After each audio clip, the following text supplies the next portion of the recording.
Give it a couple of seconds, and I believe we're now live. Welcome, everyone, to episode 11 of the Level Up Your Wealth podcast. I'm one of your hosts, Marcus Howard, and you can see in the bottom here, if you go to level up bit.ly/level up your wealth, you can go to the Tomes Financial website, see a ton of cool information, resources about how to level up your wealth, and also book a no-cost consultation with other co-hosts. Mario, say hello to the folks, Mario.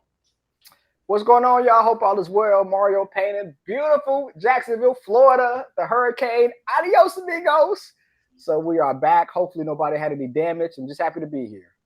Excellent, excellent. And we are also joined by the one and only Keisha Howard. No relation. Welcome to the show, Keisha. Quit denying our family connection, Mark. But yes, no relation. We're thrice removed. I got some family who live in Ohio. We might be related. Who knows? Who knows? So, but I get it. I still get it often. Like, yo, brother, because my brother's on LinkedIn too now, a whole lot. Anywho's. But yes, Keisha Howard, how y'all doing? And you were recognized as one of the top 20 women in the gaming industry to know by VentureBeat. Is that correct? Yeah, super cool. Shout out from VentureBeat. And yeah, I've been around for 15 years. I started my company in 2009, pre-Gamergate, us having language for our identity, just pre a lot of stuff. So it's been an incredible adventure. It's dope. Stop that. What? Pump the brakes. That is awesome. So what's from like a spotlights on you standpoint, like why do you think they picked you? I mean, of course you're amazing, but like why did they pick you, and like what type of business or what type of accolades or what type of relationships have you been able to build since being on that list? Wow. Well, I guess I built most of them before that list. But my biggest I guess contribution to the industry is creating inclusive communities. So I was probably one of, at least as far as I know, one of the first organizations in the Midwest for social gaming. So, and that sort of automatically made it inclusive because people weren't shut out of that community experience because they only, were focused on one type of game. So it was a casual gaming, so you could bring whatever gaming knowledge, or even if you were interested. And so we wanted to build a community that had a culture of bringing people in no matter what level you're at. Like, oh, I'm always looking for people to play Mario Kart with, or I love puzzle games. You love puzzle games. It's really fun. And just having this sort of lower stakes conversation. Because when you're thinking about games, or at least back then, a lot of people had these preconceived notions that you either had to be super technical or you had to be super competitive. And I probably was one of the sort of first organizations, like, you don't have to do all that. Let's just go have fun. It's games. That's what brings us together. And that community advocacy, that tech advocacy over all these years has been the cornerstone of how I even think about creating communities. It's like, who's not included? Why aren't they included? And how can we bridge those gaps? So amazing. So since you're top 20, can we play some rock, scissors, paper then? Can I win one maybe? No, that's not. You got to dethrone him. He's on a streak now. He's on a 4-2 streak. And while we're loading that up, so Mario, you load that up while we're getting that going. Shout out to everybody who's joining us live across all platforms, especially in LinkedIn. See Kat DeShields Moon giving us a shout out. Thanks, Kat. Patrick Clements, Vicine. I'm sorry if I mispronounced your name, or so Vincent maybe, and Zachary, and a bunch of other folks. Let us know where you're tuning in from. Place your bets in the chat as well, right? If you pick a winner, one of the people who picks the correct winner will win a digital copy of both my book and Mario's book. So again, let us know in the comments now. You voting for Mario? You're putting your money on Keisha? Who you got to win this? And Keisha has a copy of the book as well. She's featured in the book twice. Featured in the book twice. I forgot to mention that. So featured as a thought leader, and featured her company Sugar Gamers is also featured in the book. Thank you so much for contributing to the book, Keisha. Amazing insights there. All right, so I have it on my screen, but you can't look at my answers though, Keisha. Okay. I don't cheat. That's all I got to say to you. You ready? Okay. I'm ready. All right, here we go. All right, here we go. All right, and then One. also we're gonna Hmm? 2, 3. All right. So for those of you just joining us, this is Wait the a first to minute. 10, right? First to 10 points wins. This is rps.gg. Shout out to Eugene, who'll be joining us as a guest next week to talk more about this platform. But yeah, they're doing a 1v1 first to 10 points. Oh boy. Oh boy. Okay. The thought leader is out thinking me right now. And if y'all want to get your bet in now, no fault. Oh man. Okay. All right. Oh, this is not good. It's not good at all. Not good. How long do you want to keep going at it? Oh my God. Not good. Not good. So yeah, here we go. All right. Don't call it a comeback. Don't get embarrassed. Yeah. So I usually talk about how you have trends like investing, right? When you win some, you lose some. If you're losing it all, what is going on here? What is going on here? I thought that was the match point. So no, match point is next. One more. Keisha, one more. I got one more. Just rub it in, why don't you? Rub it in. Let's go ahead and close that window down. Yeah. Oh, that's embarrassing. That's embarrassing. And the crowd goes wild. Yes. Well, that was embarrassing. Next subject, please. So, Keisha, why are you so good in rock, scissors, paper? You know what? I don't know. That's like one of the first games you learn, like game theory and some psychology of like how people make choices, and maybe that's it. Maybe I just got lucky. Maybe I cheated. Like, I don't know. All right. So real question. So like, what's your favorite game and kind of what got you into gaming in the first place? Tetris probably remains my favorite game. But the game that like kept me a gamer was probably the very first Tomb Raider. It was challenging. It featured the female protagonist we all know and love, Lara Croft. Like back in the day, Lara Croft was just boss, and it was very puzzle heavy. So even though you can shoot things, you really have to think about how you were going to get through levels. There were stakes because there was like a save in the middle of the board that you had to find. You couldn't just save whenever you wanted, so you had to get to a place to stop. It was just a great, very stimulating, very like critical thinking kind of game, and I really appreciated like feeling challenged with that. And I'm just like, man, if games are like this, this is what I'm going to be doing. So that's what I was playing when I was like 11, 12. So yeah. I remember that. Just like the graphics was very, very cool. Like it was like the graphics was like they came on to something, because graphics before on PlayStations were like they were but like the graphics just seemed more cooler. So right, back then you're like, there's no way graphics could ever get any better than this. Yeah, I know. Yeah. So this might be weird, but graphics has been like one of the least important elements to gaming for me. Isn't that crazy? Like, wow. I can, like we just look at Zelda and Cyberpunk, for example. Like Cyberpunk is graphically just an amazing game, whereas Zelda, it's like, isn't that the same Zelda we just played, like 8 years ago, 7 years ago? Anyways, my point is I love them both with my whole heart. And as it's like, it's the story, it's the immersion, it's like, what do you have to do to get through the game? I think a lot of games are pretty now with no fun. Yeah. So that being said, everybody in the chat, y'all let us know what y'all favorite game is. So what's y'all favorite game and what made y'all fall in love with gaming? I'm definitely interested to see what everybody thinks.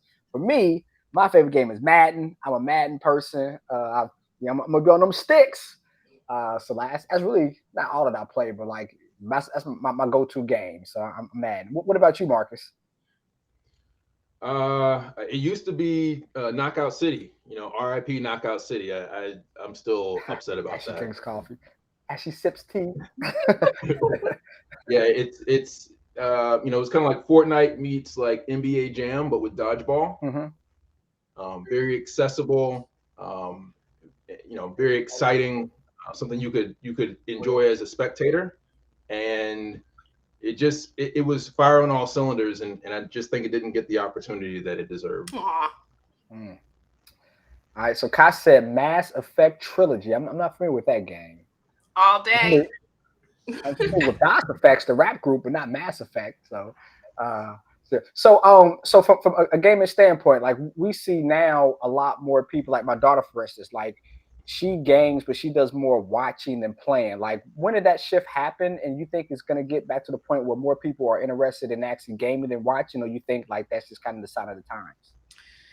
I think all of that a little bit. It's like, when we're younger, how did we consume content? How do we belong to community? And watching people being able to have the conversation around the game, being able to know the people that are playing is kind of part of how we connect still. So like watching, being part of something, it's a connective thing, right? For me, I've never been sort of a spectator unless I knew someone personally that was like part of it. Like I needed some sort of personal connection.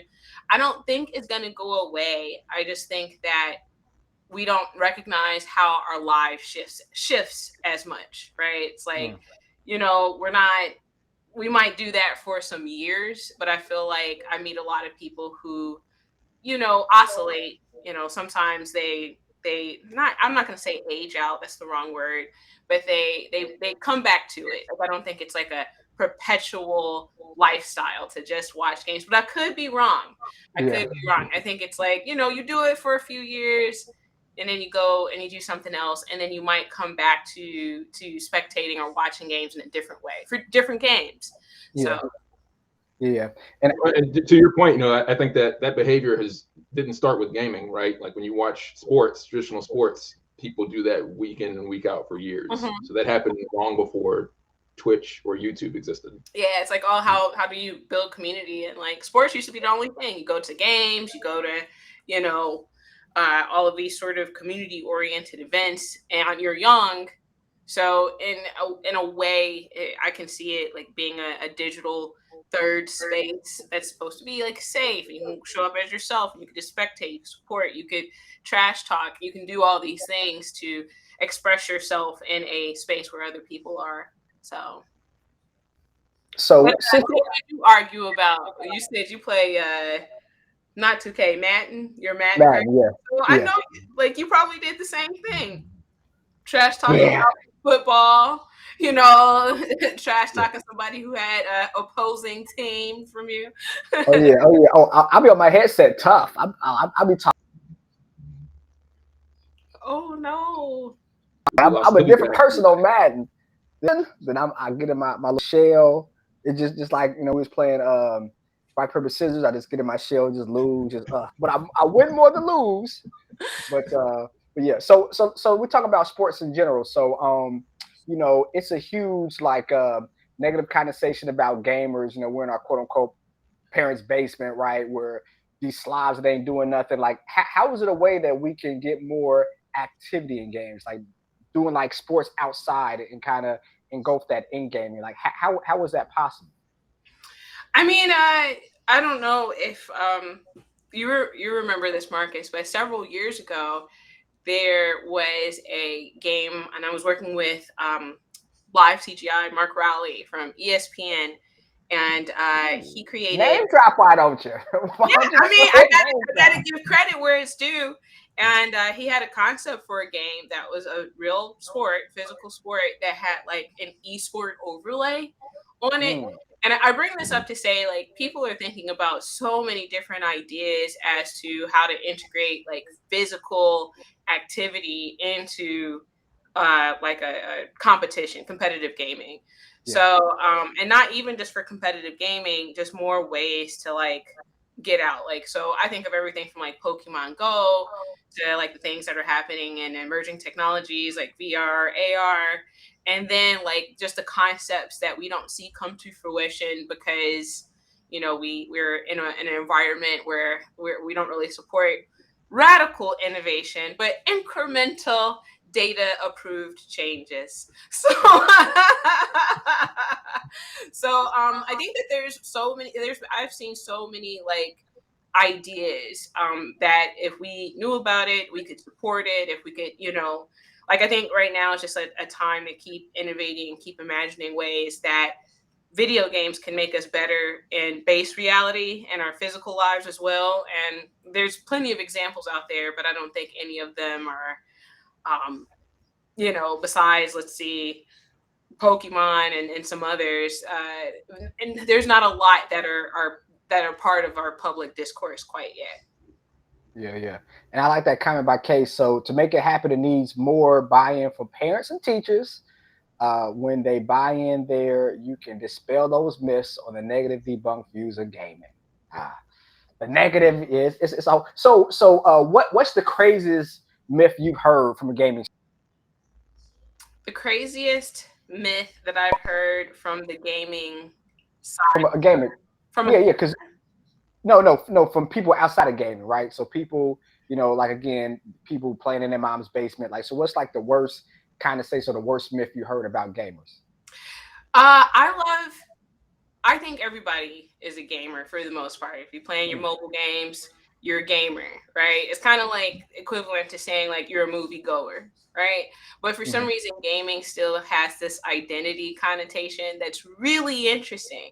So some people will be like, "Oh, I'm not a gamer," and they spend 6 hours a day playing mobile games. And I'm just like, okay, if you say so, I'm not gonna force an identity on you. But I think the biggest myth is like, who is a gamer and what kind of games make people gamers. Okay. And I think that because, oh no, we lost him. He'll be back. He's going to take a little bit of commercial break. Here we go. Yeah, but and you're back. So, but yeah, what I was saying is like, as gamers, I think that sometimes people, as they talk about it, they think of themselves in a certain identity based on their gaming type and based on what they think gamers are. But we all are gamers essentially. We have apps that are incentivized using game mechanics, right? Like, oh, you better log in every day to get your point. You better spend dollars at Starbucks so you can get your stars and you can get your free drink. You better pop real quick. And people are like, oh, I'm not a gamer. And I'm just like, okay. Like I don't know. I find that very amusing.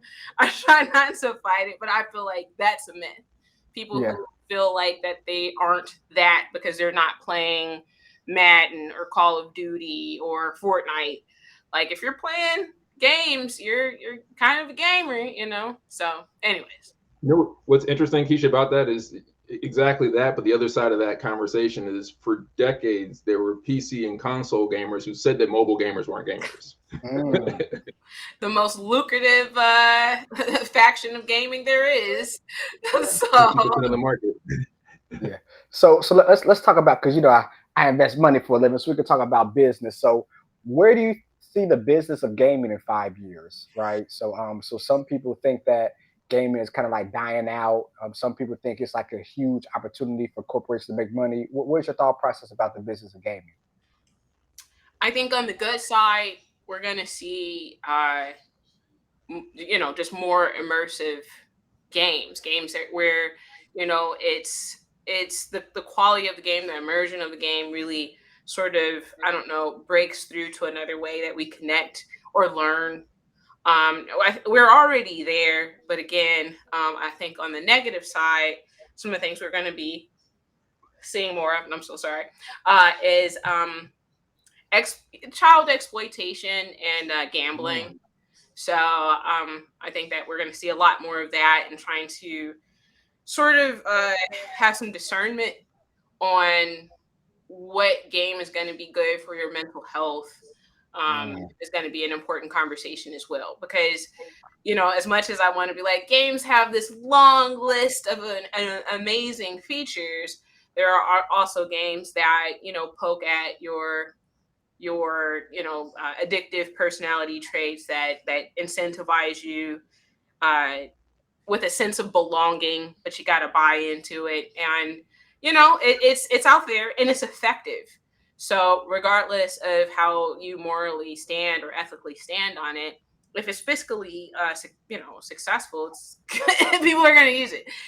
So there's that. So I just see that where technology is really interesting. I see like crypto and NFT making a big comeback when we're talking about games too. The metaverse hasn't went anywhere. I was just going through Drake's house recently. Have you seen Drake's house? No. It's like this gamified experience where you can go through a game version of his mansion, and he has all the cool stuff that's supposedly in his house that you can buy, that's like indie artists and things like that. It's a really interesting immersion for shopping, but I'd be really interested to see how those same mechanics are used for something other than that type of consumerism.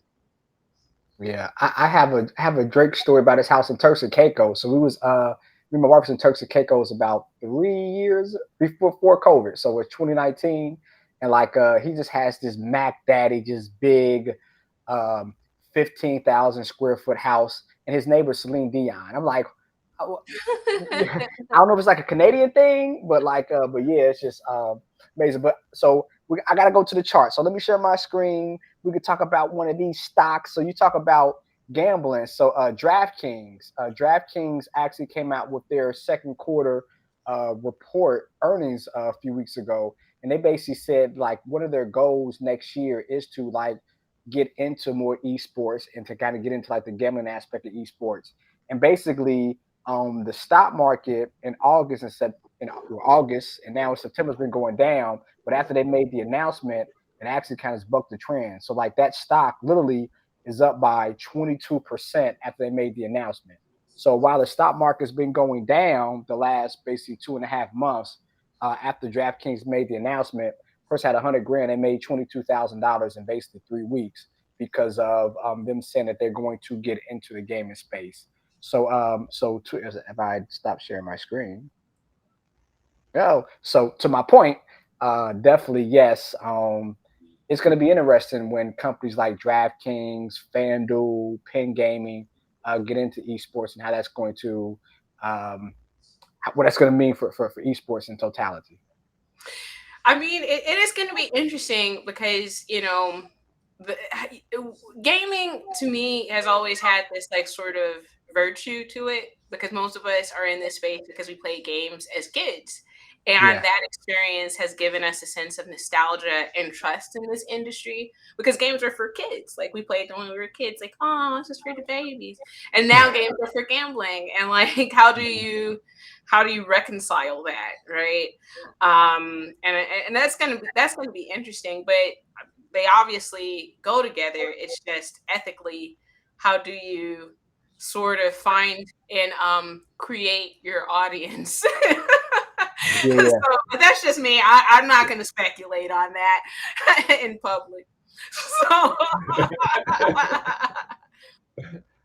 Keisha, can you educate us on solar punk? What is solar punk? so solar punk, one of my favorite things that I sort of happened upon in the last 6 years, is a speculative fiction that challenges the archetypes of cyberpunk, right?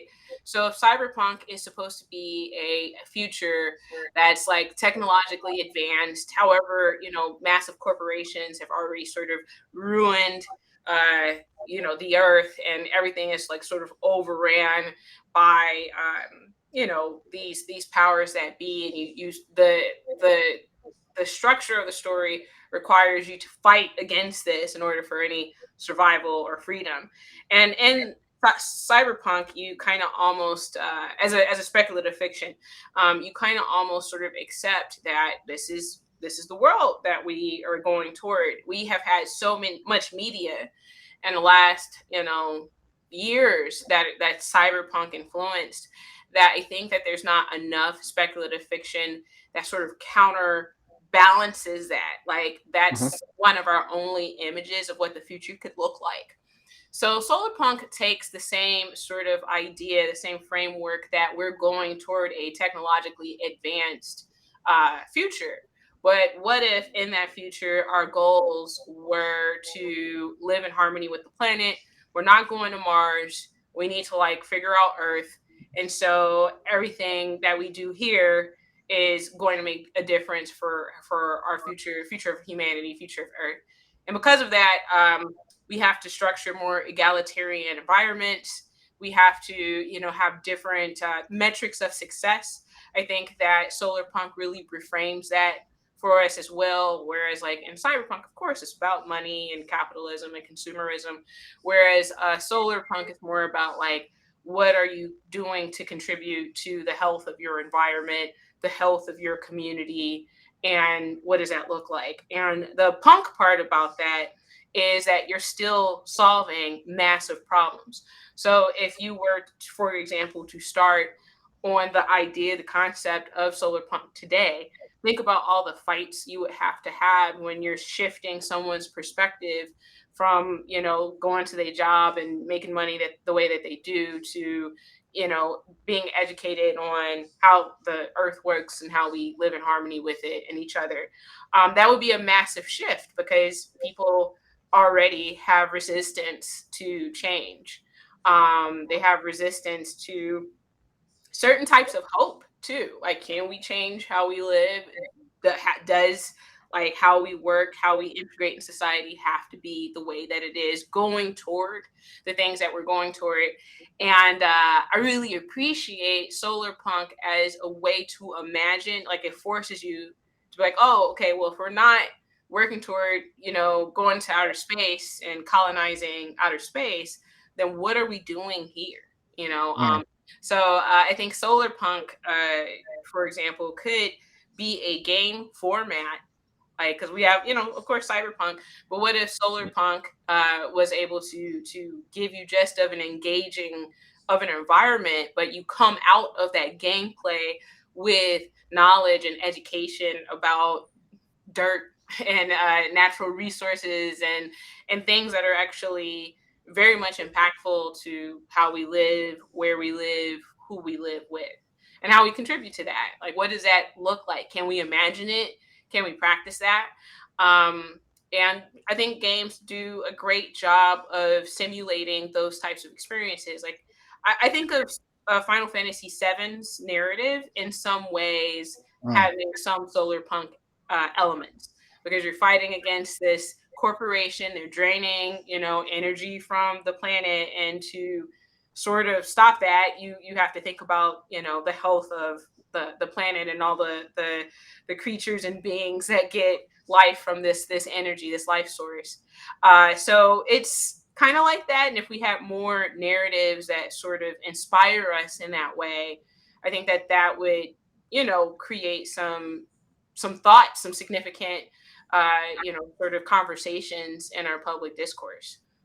So you talked about like a success. So is it a success store? And in that alternative world per se, what makes what equals success? Well, right now, I mean, what equals success is pretty expansive, and I think that currently we're only really taught like a few of them. Like, oh, do you have a lot of money? Do you have friends? Do people like you? Are you attractive? Things of that nature. But as we evolve and grow and mature as human beings, like, your idea of success changes drastically. You can have all the Yeah. money in the world, but if you're isolated, that's not necessarily success, is it? You can be the best, but if your health declines, is that really success? Yeah. You know what I'm saying? Right. Yeah. And it's these ideas that I feel like I had some idea of when I was younger, but just sort of forgot about, in my 20s, because I'm like, I gotta get that job, I gotta get paid, I gotta, live in a nice place, I gotta do all these things.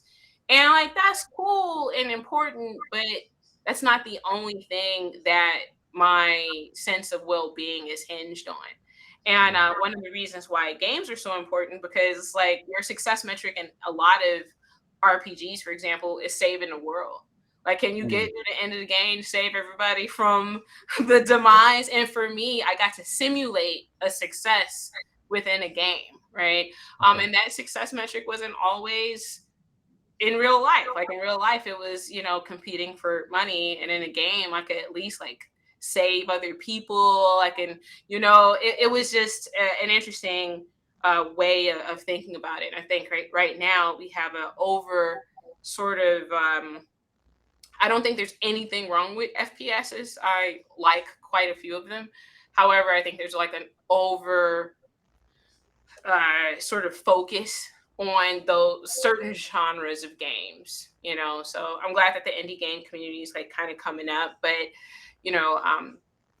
I used to think how interesting it was that these beautiful games that were made, especially like 5 or 10 years ago, would like come up as a failure because, even though it was a great game, like 10 out of 10, it was based on like how many people bought it in X amount of time, not if it, connected with players. I don't know. I could go on and on, but the cyberpunk, not cyberpunk, but the solar punk approach, again, it just reframes and helps simulate a different way of looking at, success. Like another example is like a farm simulator has a mappable sort of personality to people who might have plants at home or pets at home, something that they nurture and take care of and can be cozy in that way. There's something very stimulating and fulfilling, and you can simulate that in a game. So like simulating violence so much is a lot, but like maybe having a hybrid story approach where you're trying to get away from that, so to speak. You're trying to decrease that would be really interesting. Right now we're like, who's going to be the best and get the most headshots? So, and again, nothing wrong with that. I have played Dishonor and been very happy to choke people out for hours at a time. It was amazing. Very stress relieving, but I need more genres of games. So I think that solar punk as a genre is just really worth exploring. What do you think? What is it? The Captain Planet as a cartoon is solar punk? Yes. Because I was in North Carolina last week when the hurricane was here, and I went to an arcade, and they had one of those arcade cabinets where they basically flashed the hardware and put a bunch of games on it. It had 5,000 games on it. So I'm scrolling through 50 pages of games, and I saw I never knew this, there was a Captain Planet video game. Me neither. Because I'm a Planeteer, you could be one too. Was it on Sega? I think it must have been on Sega. So this arcade cabinet would play like all the retro console games plus arcade games, like traditional arcade games. So I think it must have been a Sega game. I'd never known it exists. I was just going like, there's no way that's a Captain Planet game. But it was Kwame. He was like shooting these robots with his. It didn't make sense, but I mean, it is. You got to shoot something in the game.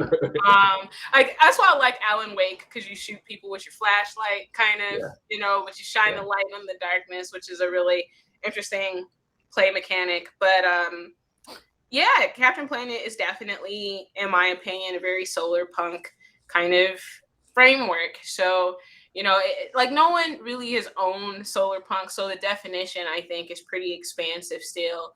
But it still has like its cornerstones of being like, hey, we're taking care of things. And imagine, I remember watching that, thinking that I was going to recycle everything and stop pollution and just think if that was like our main type of game, like how we would sort of be if it was switched, like if it wasn't so much FPS, but like, did you plant all the seeds right? Did you build the house right? Did you organize your I don't know, whatever it was. And again, it's a type of game, and I think that there's just ways to integrate that storyline, interesting game mechanics, so on and so forth. So the chats. So Tyrone brother from Texas, what's going on? Cash, it was such a great game. So you must have played it. Then KO, that's amazing. I have to check that out. My local Pandora box here. So they make remakes of everything. Like, why would they make that a remake? Like, it's a Netflix show about Carmen Sandiego. Like, they remade that. Why don't they remake Captain Planet? Like, I mean, that was a That's a show that we all love. What So was so it? talk about There was talk about there was a parody where Don Cheadle was Captain Planet. Yes, really. it was amazing. You have to look. I'm not going to spoil it for Mario, but Okay. after this Watch it. conversation, you have to look it up. All right. Okay. Was it on YouTube or was it It's on got to be YouTube? on It's YouTube on now. YouTube. You'll find it on YouTube. Okay. Don Cheetah. Okay. All right. Yeah. I like him. He's a good actor. So talk about Solar Punk. What about the metaverse? Like, so like the metaverse is here, gone away. Now it's kind of coming back. Like, could that be a solar punk kind of creation or world or no? I don't know. I have to get to this space, and I don't know if it's going to happen in these next few years. Right now, these platforms have to make money.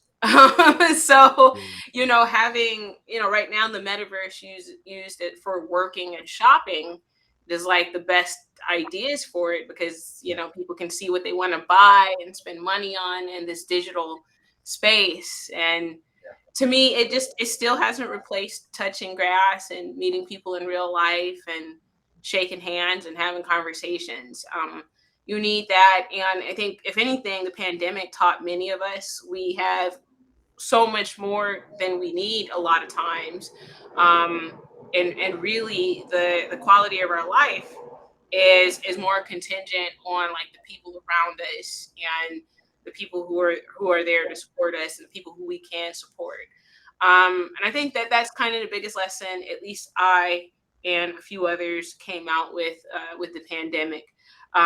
With that being said, like if the metaverse doesn't sort of incorporate more humanity into it so that when we're in the metaverse, that's one thing, but when we come out of it, like we're better for it.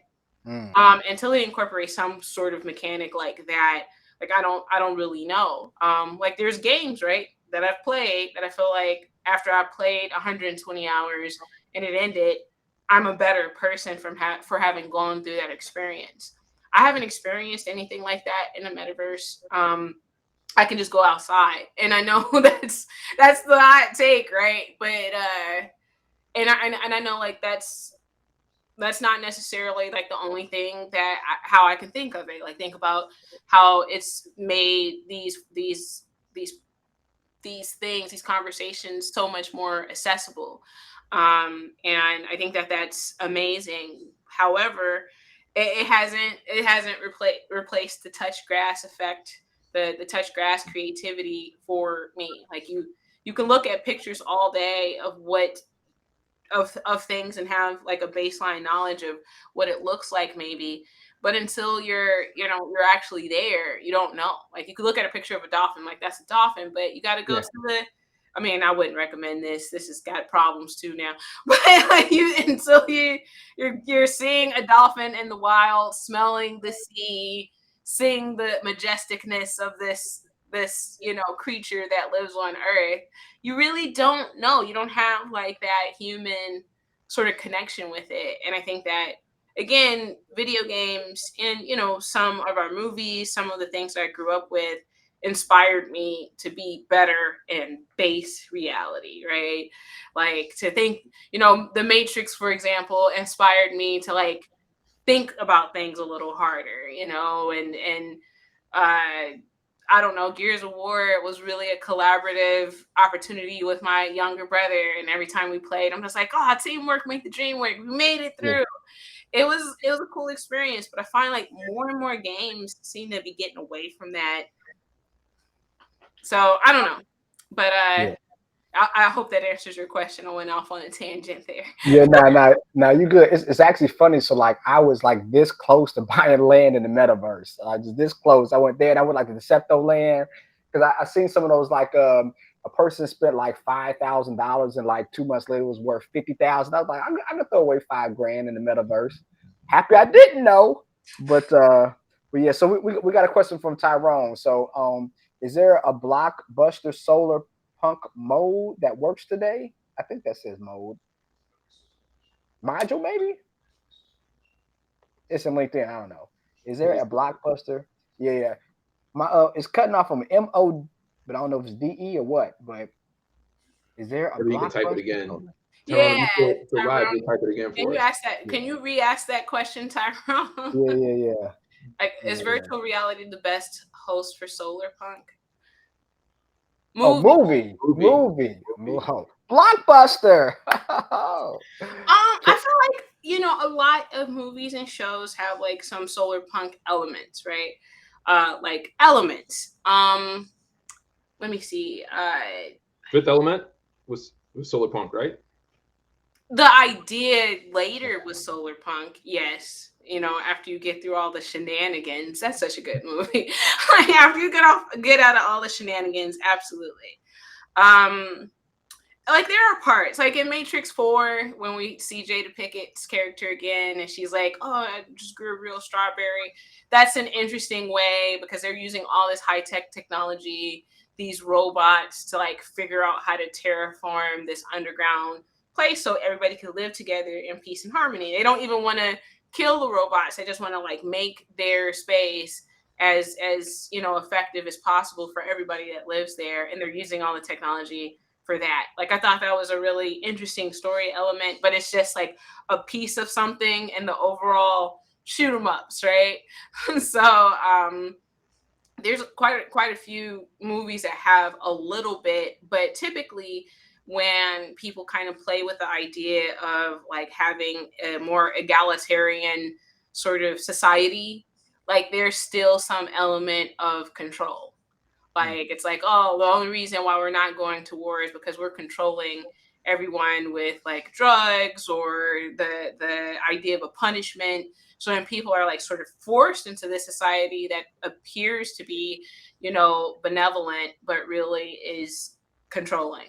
So like how can you still have like freedom of self and sort of navigate these spaces? So right now it's not a whole lot of solar punk that's like through and through solar punk, but you'll get like a couple of bits and pieces here and there. So just question: do you know what company had a chance to buy Blockbuster years ago? Years Netflix. ago. Yeah. Oh, let me share the screen. Look at you. Not only your thought leader, but you're thoughtful when it comes to Netflix. Yes, and I always like to show Netflix because like Netflix is gets to the they have gotten to the bag. Like, over time, their stock has grown, but like they took a huge hit last year. However, though, however, to the hit to the point of look at that, ooh, they went down by almost 80%. So a person that had 100 grand, they went from 100 to 20 grand, and that hurts so much. But for anybody that's looking to an investment that is going to outperform the market, my humble opinion, I think Netflix is going to not only get back to where it was, that's up by 60%, but I actually think by 4 years it's going to get to $1,000 a share. $1,000 a share means Netflix almost triples from here. So if a person is looking to get into something that's going to outperform the market, I think Netflix might be an investment as they have finally found a way to monetize. It's no more sharing passwords. If you guys were sharing passwords on Netflix, no mas, no mas. They So also got into gaming recently, right? They now have their own. They started as a mobile publisher, and I think now they're expanding into desktop and TV. Yep. Yeah. I think like at least 4 years now they've been really building out their gaming sort of initiative. So did you go watch Bandersnatch? I've been bringing back Choose Your Own Adventures, by the way. So like when I'm thinking about having a podcast around that. So anybody here would be interested in like a Choose Your Own Adventure narrative. Anyways, also Tyrone, Star Trek. So what makes Star Trek not solar punk is that it's not really taking place on Earth. Not that that's a hard and fast rule, but like Star Trek is more of like a space epic, right? So like in terraforming is still like this idea of colonization, if you will. You're going out and you're taking over another planet for, your use. Like solar punk is all about kind of making sure we ain't effing up what we got. What I'm saying? Kind of maintaining, enhancing, solving the problems, right? Like what made Star Trek is that we figured it out on Earth enough to focus on space exploration. So there wasn't a whole bunch of like war and all these other things. So like when this narrative kind of came out, you have this diverse crew ready to, you know, explore space because they're not warring with each other. There's, you know, an egalitarian environment here on Earth already. But that's not the narrative that Star Trek is. That's the narrative that Star Trek comes from. But how do we get there? So solar punk is that sort of conflict there. So it's not utopia because the process, the narrative to get from where we are now, for example, to this living in harmony with one another, to all of this, is not a story we often tell. It's just like one day we all figured it out. There's no more war, sickness, and then we do cool shit. Cool stuff other places. Yeah. And so, and actually, Tyron, one more thing you said in the video. Let me show my screen one more time. So, if anybody wants to get in the video, it's actually a fund that basically does like 1.5% what the video does. So, if the video goes up by 10%, this makes 15%. So, it's a fund like a mutual fund, but only invested in the video. And so, like as you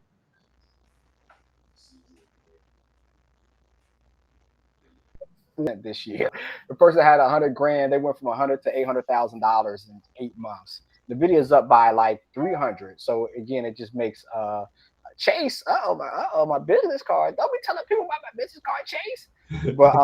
But yeah, now I say that to say though. So I know you definitely mentioned the video, but the symbol is NVDL.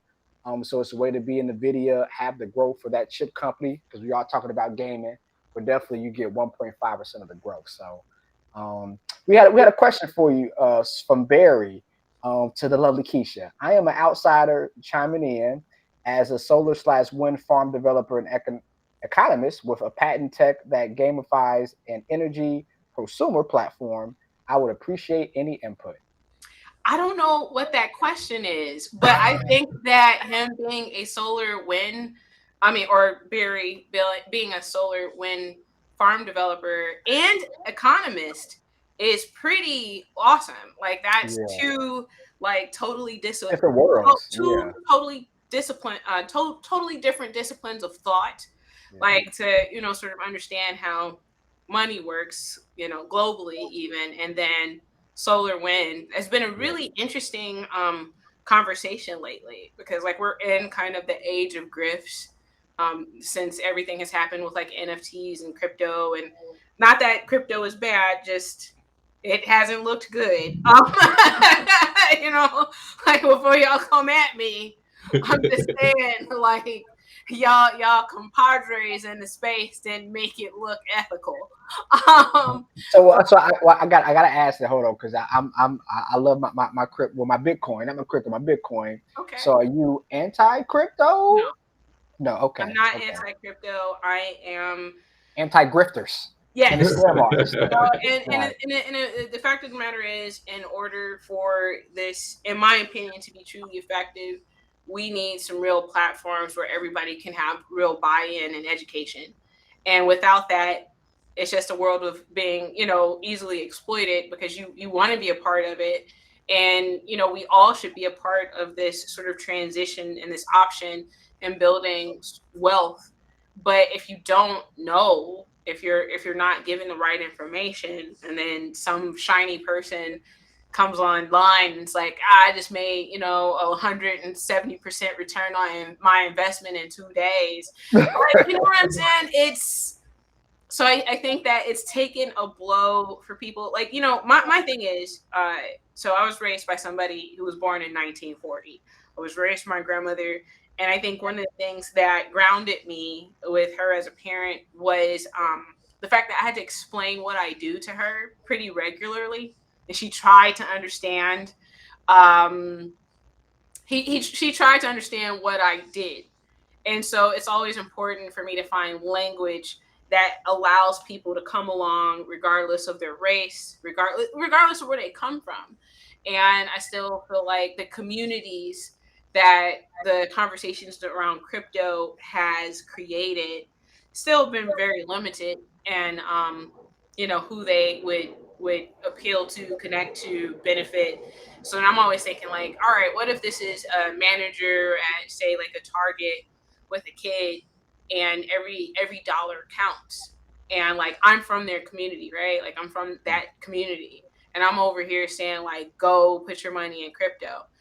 I'm not wrong, but at this particular point with what I represent, I have to be very careful about how I recommend shiny things, right? Like, it's new, it's fresh. Like, we obviously should consider it from just an educational point of view, even like understanding how it works, why it's important to know about, even to form a good opinion on it.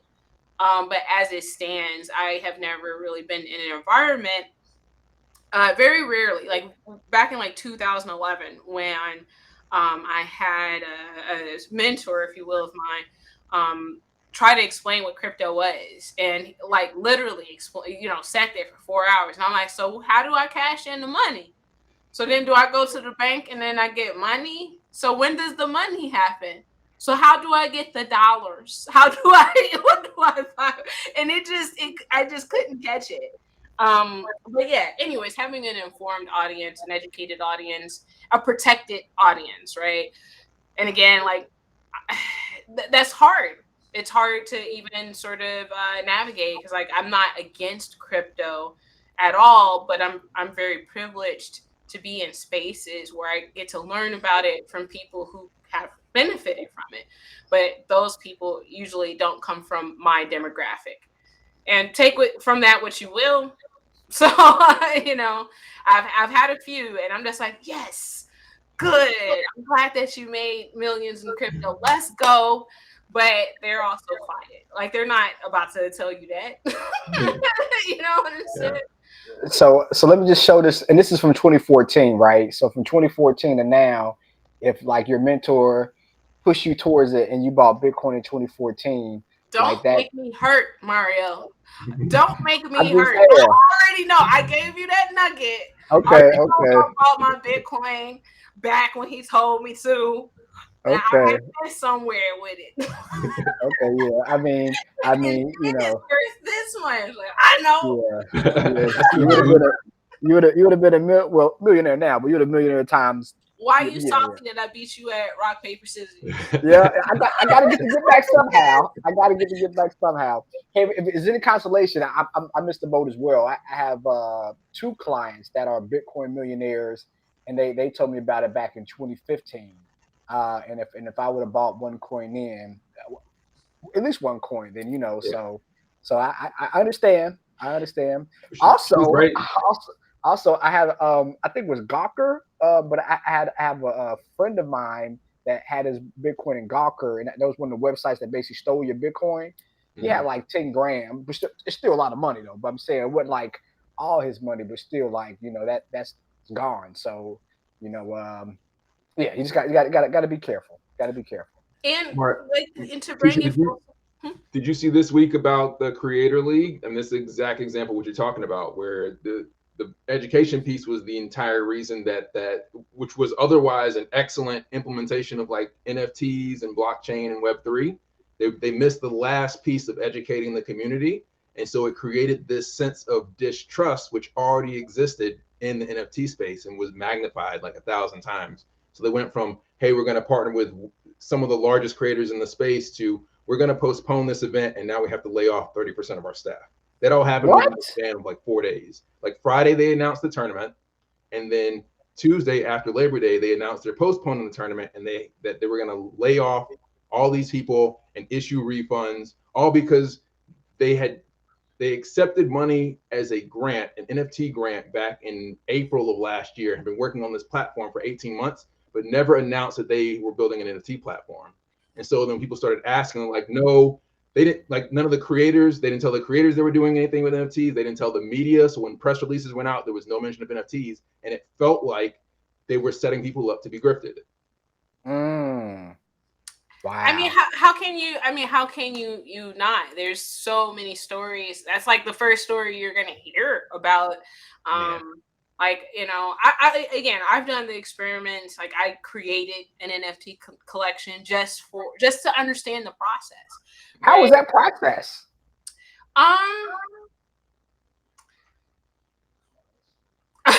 I mean, like you got to make It's nothing to me. Okay. Oh, that's what you said. Okay. I didn't make money. I didn't do it to make money. I did it Yeah. like one of the things I try to do as an entrepreneur is not be scared, because like that's like just making these decisions out of fear doesn't make you innovative or competitive, right? It's just like, oh, I'm scared to do that. And a lot of times I believe, at least for me, my fear comes from ignorance. So whenever like I'm afraid to do something, I'm like, let me just do it. Let me just do it. And I don't have to. Now that one in Chicago accent, that's more like a Brooklyn accent right there. You got to come to Chicago. Okay. You got to come to Chicago. When's the last time you came to Chicago? Years ago, probably my teens, yeah, 25, about 20, 25 years ago. Oh, I'm getting up to the gray hairs. 41 player. Chicago is called the Windy City because of our rampant corruption. So everybody's pretty thugnificent here, like we kind of know how to live and do things, and every once in a while the gangster come up like, what is gonna do? What we doing? So but like, yeah, I can't have fear in this. So the reason why I'm just like, oh yeah, I am not against crypto at all, because like, again, I'm privileged enough to have some education on it, but I'm not confident enough to give people that don't have a lot to lose the green light to just be like, well, with your last $5, put it in the crypto. Like, I want to be able to say that though. I really do. I mean, when the day I can say that is the day I find a company that can, protect its user. Otherwise, I just still feel like we're in an environment where I'm telling people, in some ways, even though, again, crypto has its merits, I still am feeling like in some ways I'm telling people to gamble, which again is not wrong. It's just not for what everybody needs to be thinking about when they have to preserve their well-being and the well-beings of their families. So, and if they're just like, I got one shot, and if I just put this money into this thing, I'm gonna make this 170% return once I sell this NFT.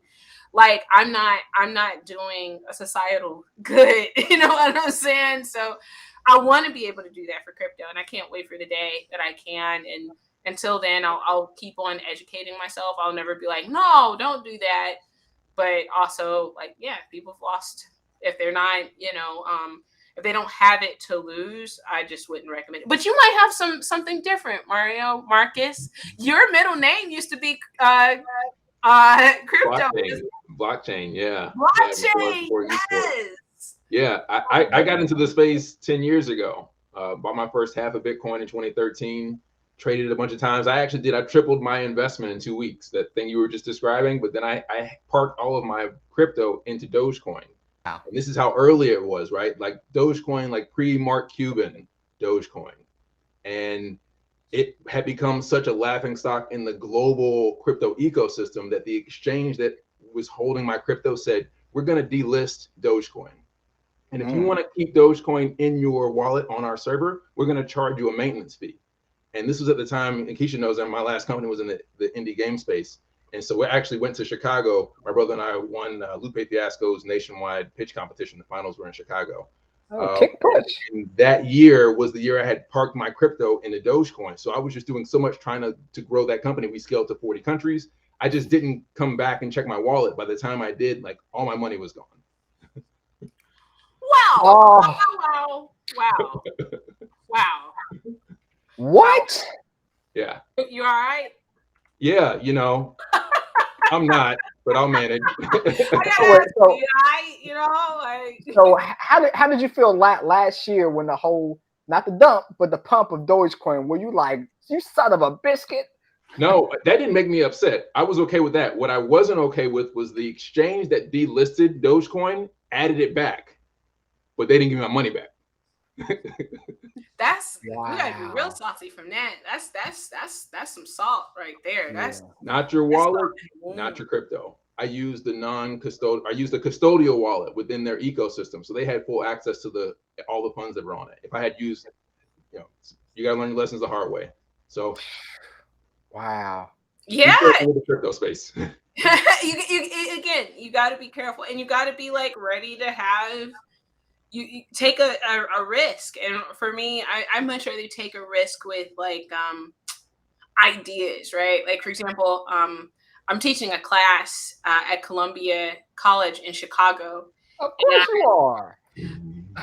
It's so strange, but I have 19 students, and I'm just like, how quickly could I get all of these students to think like people do in a game studio? And I have 15 weeks. So like the reason why I bring this up is, how do we get over our fears of trying things and like publicly just being out there and taking risk, right? One way you get the relaxed investor, conquering fear and investing through self-discovery. Okay, that's a plug. My bad.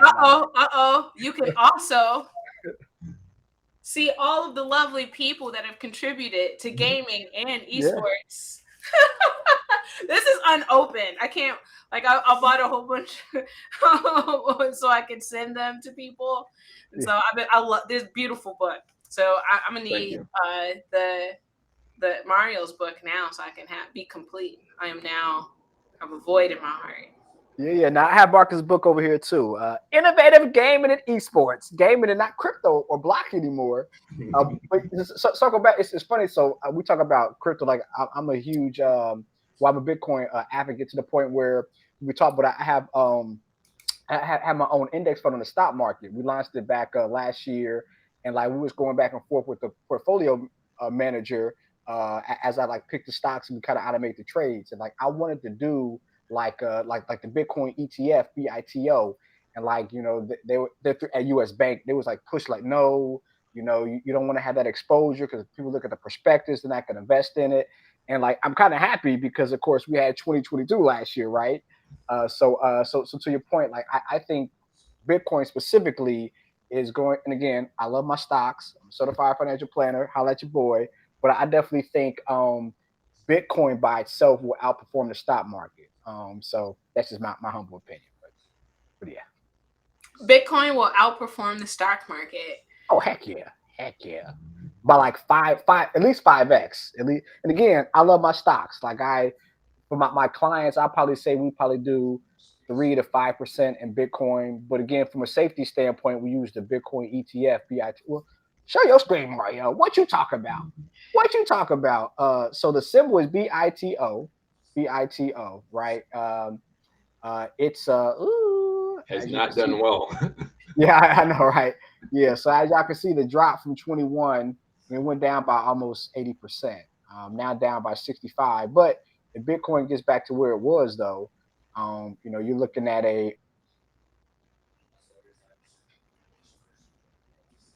Bitcoin. You can do. Oh no! Wi-Fi! You're killing me! Oh no! Yeah. So Biddy, they basically short Bitcoin, and so as Bitcoin been going up, it's been going down, which is weird, but it is what it is. But I say that to say though, definitely, in my humble opinion, I think over 5-10 years, Bitcoin is going to do so much better than the stock market. It's done so much better so far. Not saying put all your money in Bitcoin. Again, for our clients, we do no more than 10% if you're aggressive. But short term and long term, I think definitely Bitcoin is a better play. Maybe not all crypto, but just Bitcoin by itself. I think that's a better play than the stock market. Conversation for another day. Well, while we're here, I'm so interested. What industry or what profession of people best complements what you do? Ooh, definitely not doctors and lawyers because they know it alls. Nothing against my doctors and lawyers out there, but y'all are know it all. Y'all be killing me. I ain't gonna tell me what I'm supposed to do. I don't tell you how to do a surgery. Anyway, yeah. So actually, you know what? More blue collar individuals, right? Because blue collar individuals. Number one, if you're blue collar, you know how to take advice because, of course, if whatever you're working on, you had to kind of build that business so you know what advice is. You know how important advice is. And then number two, they they care about their money so much that they're okay with taking a calculated risk, right? The doctors and lawyers of the world, they know it all. It's more white collar. They're working for the money, but they're not working for the money. So like it's kind of their way or the highway. They don't really want to take advice. So like I would say like my most successful clients or the clients that really kind of dig into our advice and really have their portfolios grow the most and let us manage their money is more like your blue collar individuals. Now, of course, my bigger clients are the entertainers I have and like the doctors and lawyers. They have bigger pools of money because typically they make more historically. But like the best clients to work with is actually blue collar individuals. Okay, so the best clients are coachable. So how about your teammates? Like what kind of teammate? Like what if you had to get a teammate that didn't come from the financial industry? What kind of teammate would you look for? What would be their background skills? Ooh, so a teammate definitely wants somebody analytical, right? Because analytics is the key. Like a person who sees trends, like we do chart and these are great questions, but no wonder you're a thought leader. And then he freezes. And then you froze. He goes. Yeah, I Well, know. at least he had the epiphany first. Yeah. Nah, so we got a little bit of storm here in Jacksonville, so I guess Wi-Fi ain't been kind to me tonight. But yeah, no, definitely analytical because with investing is all about trends. Like the thought process is if a stock is trending up, you want to be in that stock so it goes up. On the flip side, if the stock is going down, you want to get out that stock. Well, if you don't have like an analytical background, you really can't see those trends. Or the old adage is, think with the chart, not with your heart. So if you're more analytical, you're not thinking with your heart, with your mind, and your mind always wins. So definitely a person with an analytical background, and also a person who's sociable as well, because we do handle like my practice is me, it's two other financial advisors who work with me. We have 1,300 clients between 6 different countries, so we talk to a lot of people, right? So if you're not social, you can be analytical, but an introvert, not an extrovert, it's kind of hard to have a conversation with a person. So you want to be analytical, then also a person who can talk. Like as you can see, I have the gift of the gab, right? It might be a gift, I might be gabbing, who knows? But I'm a talker. So so yeah. Sociable, analytical, social. Social. Mm-hmm. So out of those three traits, what games do you think this person would play? Oh. What kind of games they plan so they can be mentally prepared for the world of financial. What games they playing? She interviewing you now. What you say? I know. I gotta think about that. What games are they playing? Well, it has to be a game where something's headset involved, where you can talk to people, right? So, Really?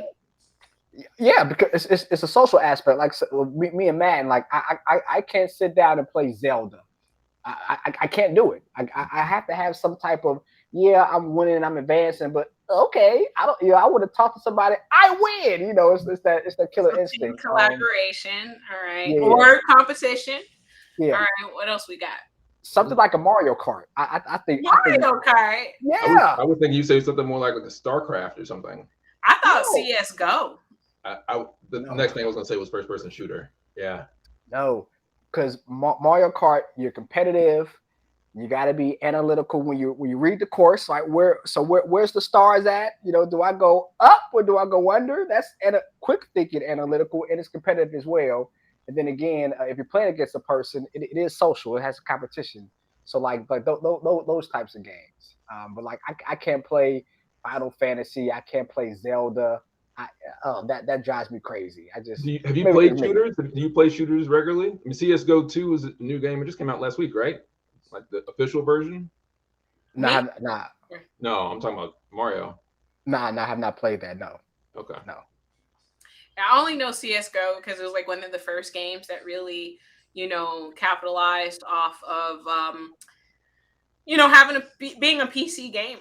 and like communicating with people that way. So like meeting people from the CS:GO community from like 15 years ago is just a really interesting experience because it was a big space, but also very small. So like they kind of intersect in some really interesting ways. But now that I know all I need to do is play Mario Kart to be a cryptocurrency investor, I'm gonna go do more. Or rock, paper, scissors. You're really good at that. Yes. Not me though. Maybe Keisha. Look, and we need to get some tournaments together. You know what I'm saying? And we need to you're gonna get the game prize. Just make sure you split it a third. But no. The Chicago said, I'm getting all 100%. 100. So, outside of working, as a teacher, what else do you have going on this year or into the next year? What are you most excited for in the next 12 months? Well, I don't know if you can see it, game gigs. So I created a 56 card. Oh, I forgot you got one of those. Thank you. So I created a deck of cards that has all the jobs that you can have in game development. And my next trick is that, like, all right, I know, and I'm not saying anything against this, so don't come at me. But like I've worked in different elements of marketing pretty much all my life. And the number one rule is get them while they're young, right? Like get them young, like you Gen Z, all that young as possible. And that's fine. Like there's pros and cons to that, obviously, and we're not going to have that discussion. But there are several other markets besides young people. There are people that have full-time jobs and robust social lives or family lives, but they still like games. So and not only that, I think that demographic also can respect the jobs and careers that go into games because they're very similar to jobs in other industries. Like being a producer is like being a project manager in other industries, right? And I feel like if we could respect game developers more by being aware of what they actually contribute to our favorite games, we can start having better conversations. So, because a lot of us, we get so excited about that one game that we like, or maybe, we are content creators. So we do a lot of research, but we're not actually game developers. So I want to build a space where game developers who are not necessarily having time to stream or be front facing can maybe pop in and have a conversation about what they do, how they thought it was different from what it is that they do, and what they think that the future holds, considering that this space rapidly evolves and there's always new things that are introduced that can shift how their profession works. So that's what I want to do. I want to have those conversations. I want to see what that's all about. And I think that's going to be a good time. So I have a question. So I was asked. I've been asked this a lot, but like I've been asked it like 4 times the last month, and like it's not like a industry out there for like a certified financial planner. So like I know gamers, they're always not always, but they want to scale and they're looking for funding, like to create their games and have their games blow up, right?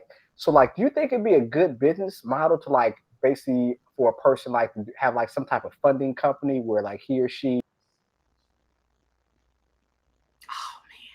He almost had the question, Marcus. Now you got to repeat. No, my wife. I'm so sorry. See, my idea was so good that the internet said no. Didn't want you to share it. Yeah. All right. So again, my question was, do you think it would be a good business model to have someone that only concentrates on gamers and helps them get funded when it comes to funding their games, having them have capital to kind of create their games, but have like a financial plan behind it? Because sometimes we get money and we just kind of do whatever, but if it's like a financial plan behind it, that'll allow you to really pinpoint what the money's going to be used for. So if the game doesn't work out like you want to, you're not just, all your money's just not just gone bye-bye. You think that's a good business model or a bad business model? It all depends on what the metric of success is, because being a business minded individual in gaming is to think of gaming as a product that will be fiscally lucrative. And when you think of gaming that way, it's different. It's just a different part of your brain. Can't say that you're not using other parts of your brain. Obviously, there's lots of brilliant people out there that have business acumen and sort of gaming understanding. But gaming has so many components, right? It's kind of like saying, like, is it a good idea to have like a business advisor for movies? Absolutely. But like movies take you got the writer, you got the actors, you got the camera crew, and you got everything in between. You got the directors, producers, everything that works in that space. So a business person is only one of those individuals. And they're already, that profession that exists. So publishers often take, are in that role of like sort of understanding like what's going to happen to the game once it's published. My point is it's very good. I just think that right now we're in a space where we need to calibrate on why we like games. Liking games because it's lucrative is a different kind of game, right? Whereas a lot of people like games for very personal, customized experiences that they have. So when you're talking about esports and pro gaming and that sort of thing, I think that it's kind of a little bit more of a straight pathway. But when you talk about games that are going to provide narrative experiences or immersive experiences that aren't necessarily competitive or open to like further downloadable content and so on and so forth, then like, do you X that out because it doesn't have an immediate business case? Like it's kind of like looking at art and just saying like, if all art was only successful because it was lucrative, then we have a problem because we're not opening it up to innovation and thought and all that other good stuff. So I feel like a business person is great, but their focus and their goal and their success metric is very specific. And we need that. People need to have a sobered approach when they do that kind of stuff. However, that's not the only, that's not like the only way we can look at gaming. So that's an interesting question, though. That's super interesting. I never it's one part of it for sure. And I think those people are really interesting, but those people don't have to play games.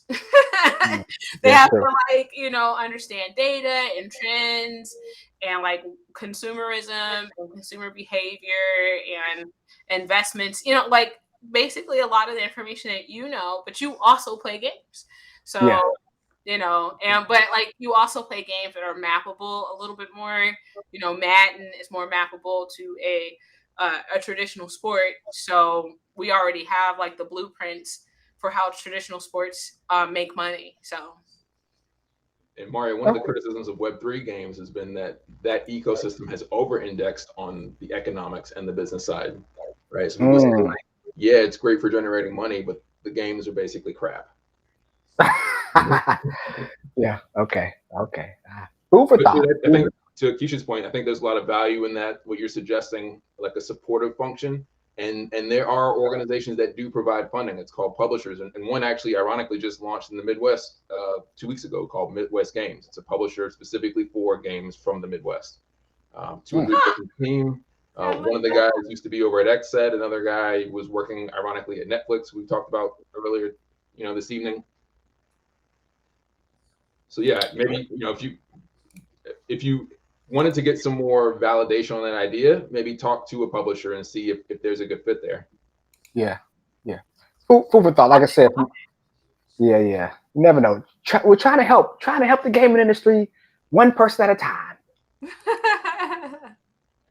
Well, Keisha, thank you for your time. You've been generous with it. This has been an awesome conversation.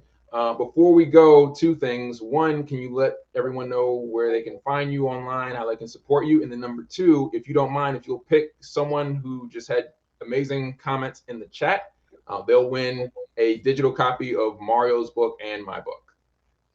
All right.